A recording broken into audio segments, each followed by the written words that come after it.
নবী নেমে গেলেন, খুতবা থেকে মিম্বার থেকে নেমে গেলেন। নেমে যাওয়ার পর এক পা দু পা করে হেঁটে পাঞ্জরে গেলেন। যাওয়ার পর যেমন আমাদের বাচ্চারা, আমার ছেলেরা যখন কান্দে দেখবেন ছেলেরা কিরকম ভাবে হাত দিবেন, বোলাবেন, মাথাতে হাত দিবেন, গতর খান লাড়বেন, চুপে যা প্রে বেট, চুপে যা, চুপে যা রে বেটি, চুপে যা, কান্দিস না। দেখবেন যত ছেলেটাকে চুপতে বলবেন, যত আপনি তাকে আদর করবেন, যত তাকে আপনি সহাগ করবেন, আরো হেঁকচি তুলে তুলে ছেলেটা কাঁদবে। কাঁদবে না? যত আদর করবেন, চুপ চুপ চুপ, ওর ভিতর ফেটে আরো কান্দন বাড়াইবে। আল্লাহর নবী ঠিক যেমনই পুরাতন গাছ, পুরাতন মেম্বারকে বললেন, এই তুমি চুপো, চুপো, তুমি চুপো। ওরে সুবহানাল্লাহ, ওই পুরাতন মেম্বার এমন জোর করে হেঁচে তুলে তুলে তার ভেতর থেকে কান্নার আওয়াজ এলো। সে নিজের মন খানা থামতে পারে না, জোর জোর করে বাচ্চার মতন কাঁদতে শুরু করেছে।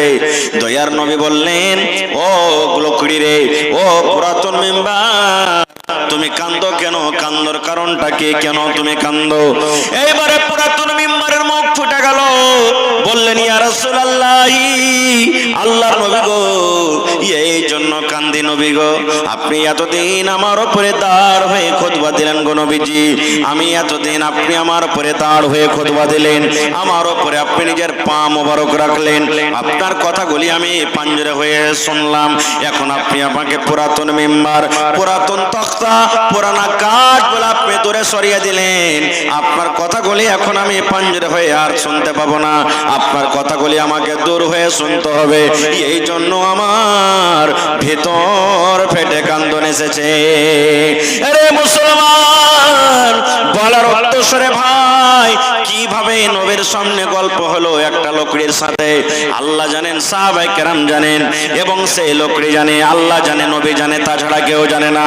কিন্তু বন্ধুরে সহিহ হাদিস, এই জন্য আপনাকে বলি বন্ধুরে, একটা গাছ, পুরাতন মেম্বার, যার জন্য জান্নাত নাই, যার জন্য জাহান্নাম নাই, যার কিয়ামতে হিসাব হবে না, সেই পুরাতন মেম্বার যদি নবীর কথা শোনার জন্য পাগল হয়ে যায়, সেই যদি নবীর কথা শোনার জন্য ভেতর থেকে ফেপড়ে ফেপড়ে কান্দে, আমরা মানুষ, আমাদের জন্য জান্নাত আছে, আমাদের জন্য জাহান্নাম, কিয়ামতের দিন আমাদের হিসাব হবে।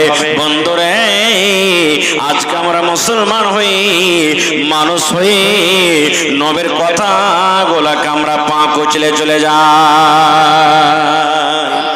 আরো এরকম উদাহরণ আছে অনেক, আমি যাব না, লম্বা করব না। তো আল্লাহ তাআলা সব থেকে আগে কলম পয়দা করলেন। কলম তৈরি করার পর আল্লাহ কলমকে বলছেন, রে কলম, লেখো, কলম রে তুমি লেখো, তোমার কাজ হলো লেখা। কলমের মুখ ফুটে গেল। এ রব্বুল আলামিন, কি লিখবো আল্লাহ? তুমি আদেশ করো, আমি কলম লেখার জন্য রেডি হয়ে আছি। আল্লাহ তুমি আদেশ করো, আমি লিখবো। আল্লাহ কি লিখবো? তুমি শুধু আমাকে হুকুম করে দাও। এবারে আল্লাহ রব্বুল আলামিন কলমকে বললেন, ও কলম রে, কিয়ামত পর্যন্ত যত লোক দুনিয়াতে আসবে, যা হবে, যত মানুষ, জীবজন্তু, যত কিছু হবে, কিয়ামত পর্যন্ত কলম তুমি সব লিখে দাও। এই যে আজকে আপনি এখানে বসে আছেন, আমি আপনার সামনে ওয়াজ করছি, আমার ওয়াজ আপনারা বসে বসে শুনছেন। ওরে সুবহানাল্লাহ, এটা কোনো নতুন কাজ নয়। আমার আপনার আব্বা আদম নবীর জন্ম হওয়ার আগে, আসমান জমিন জন্ম হওয়ার আগে, আসমান জমিনকে পয়দা করার আগে আল্লাহ তাআলা সব থেকে আগে কলমকে লিখেছিলেন। আর আল্লাহ সেদিন আদেশ করেছিলেন, কলম রে তুমি লেখো। সেই দিন আল্লাহ রাব্বুল আলামিনের আদেশে কলম লিখে দিয়েছে। খায়রগঞ্জ মাদ্রাসাতে 24 ডিসেম্বর 2024 জালসা হবে। ওই জালসাতে মাওলানারা আসবেন, ওই ওয়াজ শুনতে যাবে। আল্লাহর কলমে লেখা হয়েছে, ওরে মুসলমান, আপনি ডাক্তারি করে খাবেন, মাস্টারি করে খাবেন, আল্লাহর সেই দিন কলমে কিন্তু লেখা হয়ে গেছে। আপনি হালতে লেখাবেন, আল্লাহর কলমে কিন্তু লেখা হয়ে গেছে। আপনি দুনিয়াতে প্রফেসর হবেন, দুনিয়াতে আপনি মাস্টার হবেন, মাওলানা হবেন, হাফেজ হবেন, কারি হবেন, সবকিছু আল্লাহ রাব্বুল আলামিন সেই দিন লিখে দিয়েছেন। এটার নাম হলো নসিব, এটার নাম হলো তকদির। তকদির মানে ছুপা হুয়া, তকদির মানে পোশিদা, তকদির মানে ছুপা হুয়া। এইবারে বলবেন, মাওলানা, আল্লাহ রাব্বুল আলামিন কলমকে আদেশ করেছেন।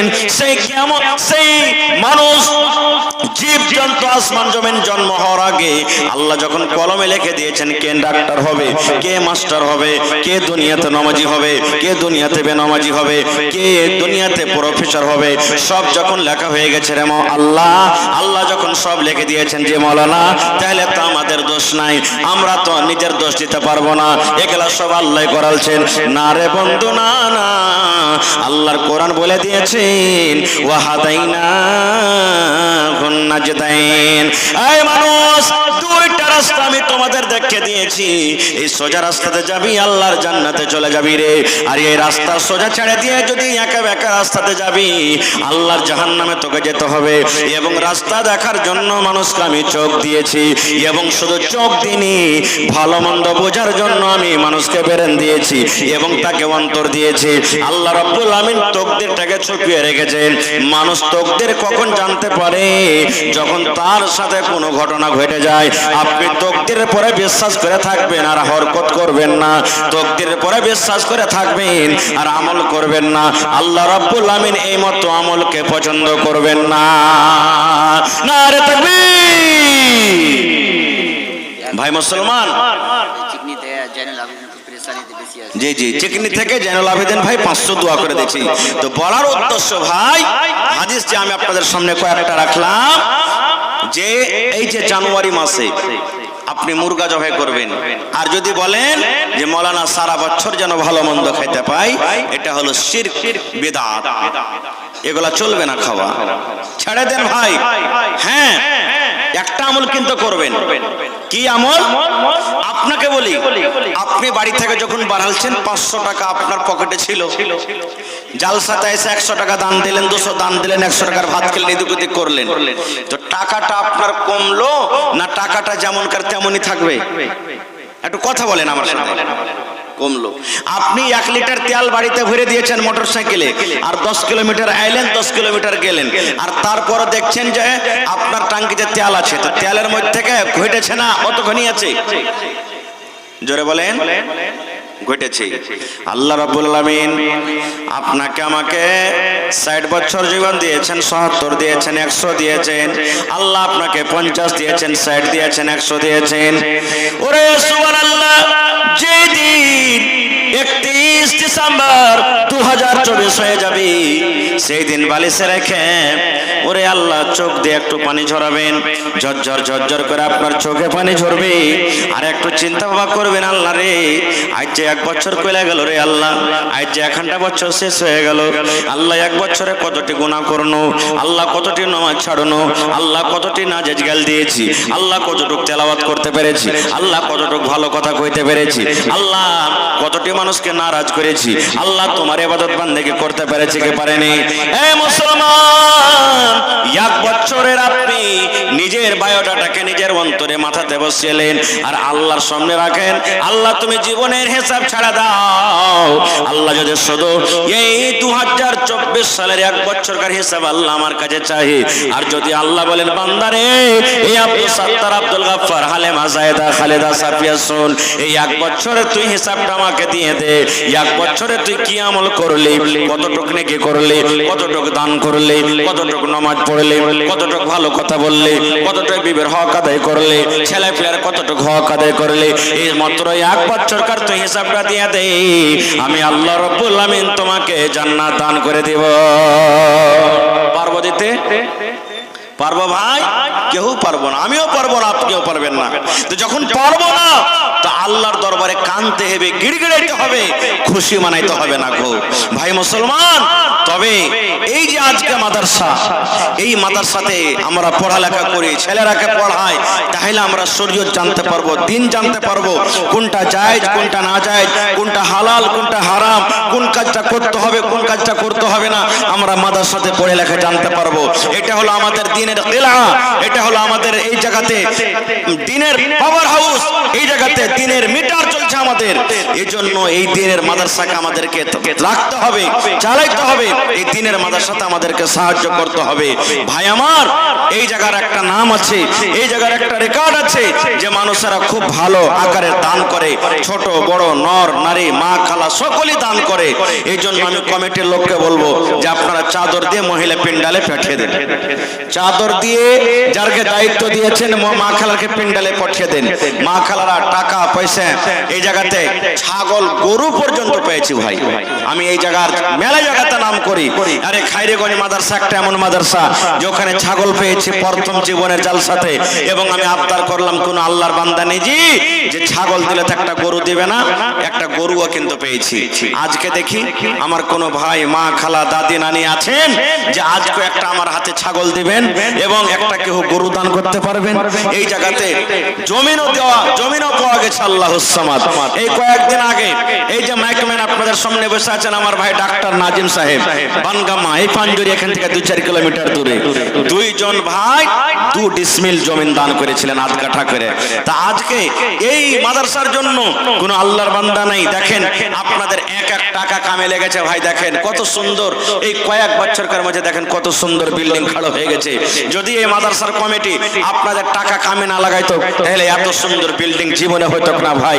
আমি যখন প্রথম বছর এসেছিলাম তখন একবারে ভাঙ্গা ফুটা হয়ে ঘরগলা ছিল।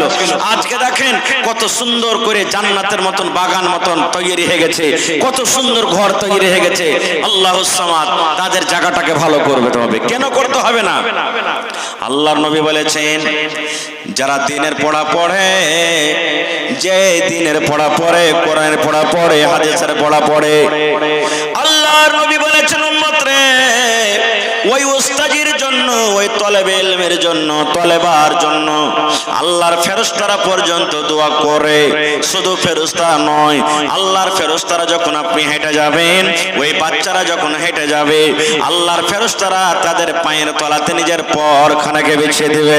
শুধু তা নয়, আল্লাহর নবী আরো বলেছেন এই যে পক্কাখালি দেখতে পান, এই পক্কাখালি পর্যন্ত উস্তাজির জন্য দোয়া করে, তলেবে ইলমের জন্য দোয়া করে। শুধু তা নয়, এই যে আপনি দেখবেন সমুদ্রে মাছ, সমুদ্রে দরিয়াতে মাছ আছে, এই মাছ পর্যন্ত সেই তলেবে ইলমের জন্য দোয়া করে। এত আল্লাহর প্রিয় খাস বান্দা তারা। তাইলে বুঝেন সেই জায়গাতে আমাদেরকে দান করতে হবে না, হবে না ভাই? সেই জায়গাতে আমাদেরকে মদত করতে হবে না, হবে না? এই জন্য ভাইরে আপনি 5 টাকা দিবেন, 10 টাকা দিবেন, আমি নিয়ে নেব। আজকে দেখি কোন আল্লাহর বান্দা আছেন এই কোরআনের জন্য, মাদ্রাসার জন্য জমিন দান করতে পারবেন। 1 কাঠা দেন, আধ কাঠা দেন, 5 কাঠা দেন, 10 কাঠা দেন, দেখি কোন আল্লাহর বান্দা আছেন।